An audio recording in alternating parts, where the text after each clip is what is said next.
Thanks buat kamu yang sudah ngeklik video ini. Aku ucapkan selamat datang di channel Taiwan Beranda disingkat tanda. Untuk kamu yang baru pertama kali datang ke channel ini, perkenalkan, aku adalah Mr. Tanda. Aku, Mr. Tanda dan Taiwan Beranda akan mengisahkan Taiwan dan dunia dari sisi dan tentunya dengan cara yang berbeda. Jangan lupa untuk subscribe channel ini dan bagikan ke teman kamu. Pastikan kamu adalah orang pertama yang tahu ketika aku upload video baru.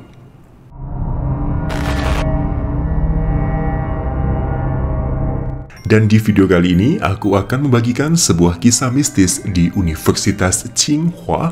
Sebelumnya telah aku sampaikan juga kisah mistis di kampus tersebut. Bagi kamu yang belum tonton, boleh klik di video ini ya. Menurut legenda, kompleks kampus Tsinghua pernah menjadi kuburan massal. Oleh sebab itu, energi yang terkesan mistis di kampus tersebut sangat kental, terutama di daerah bukit yang terletak di belakang kampus. Dan menurut rekaman sejarah dari situs Historical Maps Academia Sinica, pada tahun 1921, lebih dari setengah area di kampus Tsinghua adalah tanah kuburan. Di samping itu, di belakang bangunan College of Humanities and Social Science kampus Tsinghua, dahulu sempat ada taman kecil. Taman ini dilengkapi fasilitas permainan anak-anak seperti jungkat-jungkit, perosotan, dan juga ayunan. Yang jadi pertanyaannya adalah, taman ini terletak di lokasi yang terpencil dan area di sekitar penuh dengan tumbuhan rumput-rumput liar. Sebenarnya sulit untuk bisa menggapai area ini karena letaknya yang sangat jauh dari kawasan pemukiman penduduk. Jadi sangat tidak mungkin kalau fasilitas permainan anak-anak itu diperuntukkan bagi warga sekitar yang notabene tidak ada area pemukiman. Dan menurut legenda, kawasan di sekitar bukit di belakang kampus Tsinghua adalah kuburan massal bahkan jauh sebelum era dinasti Qing berkuasa. Pertanyaannya, mengapa ada tempat bermain anak-anak di kedalaman kompleks kampus? Pada tahun 1984, kampus Tsinghua memutuskan untuk mendirikan bangunan Fakultas Ilmu Sosial di Bukit Belakang.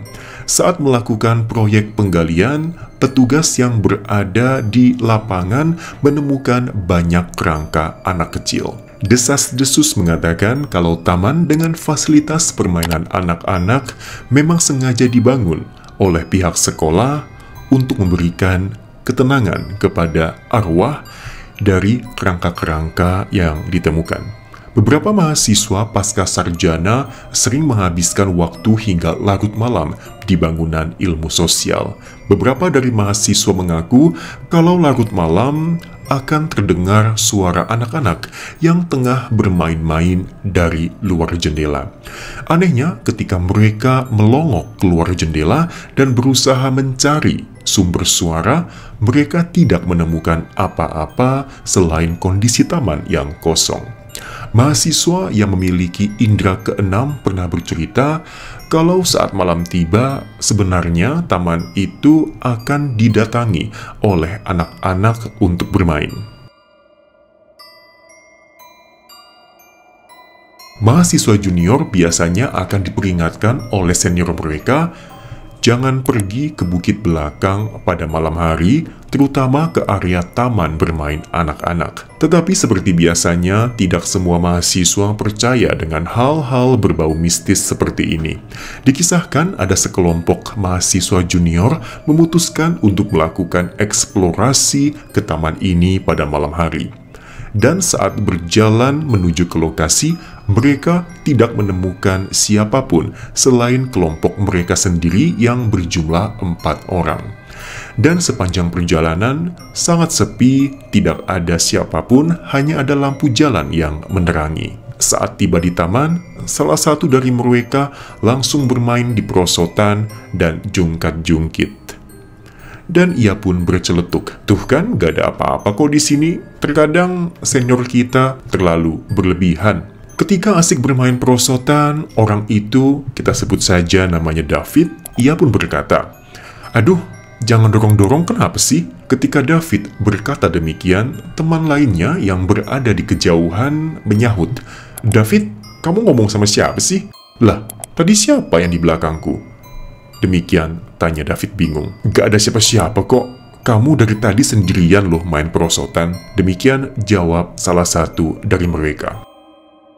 Dan tidak lama kemudian, ayunan di taman tersebut pun bergerak sendiri. Gerakan ayunan perlahan-lahan bergoyang semakin kencang. Di saat inilah, terdengar juga suara teriakan beberapa anak kecil sambil tertawa. Dan anehnya, tidak ada orang lain selain mereka berempat. Diperlihatkan pemandangan aneh dan mengerikan itu, mereka berempat pun akhirnya lari terbirit-birit menuju ke bawah bukit. Dan rumor dari cerita ini pun terus berlanjut, kemudian dikisahkan oleh para senior dari mulut ke mulut. Bahkan pihak kampus pun pernah merilis pernyataan yang menyampaikan bahwa tidak ada desas-desus tentang taman yang sengaja dibangun untuk memberikan ketenangan kepada arwah anak-anak. Kampus Tsinghua bahkan menjelaskan kalau fasilitas taman ini awalnya memang sengaja direncanakan bagi para orang tua untuk membawa anak mereka beraktivitas di luar ruangan. Karena akses ke sana yang tidak terlalu memadai, membuat taman ini akhirnya tidak terlalu digunakan semestinya. Akhirnya pun secara bertahap ditinggalkan. Belakangan pihak sekolah membongkar taman tersebut dan diubah menjadi taman ekologi untuk restorasi kupu-kupu. Dan setelah dibongkarnya taman bermain anak-anak itu, tidak ada lagi kisah-kisah mistis yang dikisahkan. Ya teman-teman, demikian untuk video di kali ini dan semoga kalian suka dengan cerita urban legend dari kampus Tsinghua. Bagi kamu yang tahu informasi lebih, silakan komentar di kolom komen ya. Jangan lupa untuk subscribe channel ini dan bagikan ke teman kamu supaya kalian tidak ketinggalan dengan video yang aku upload.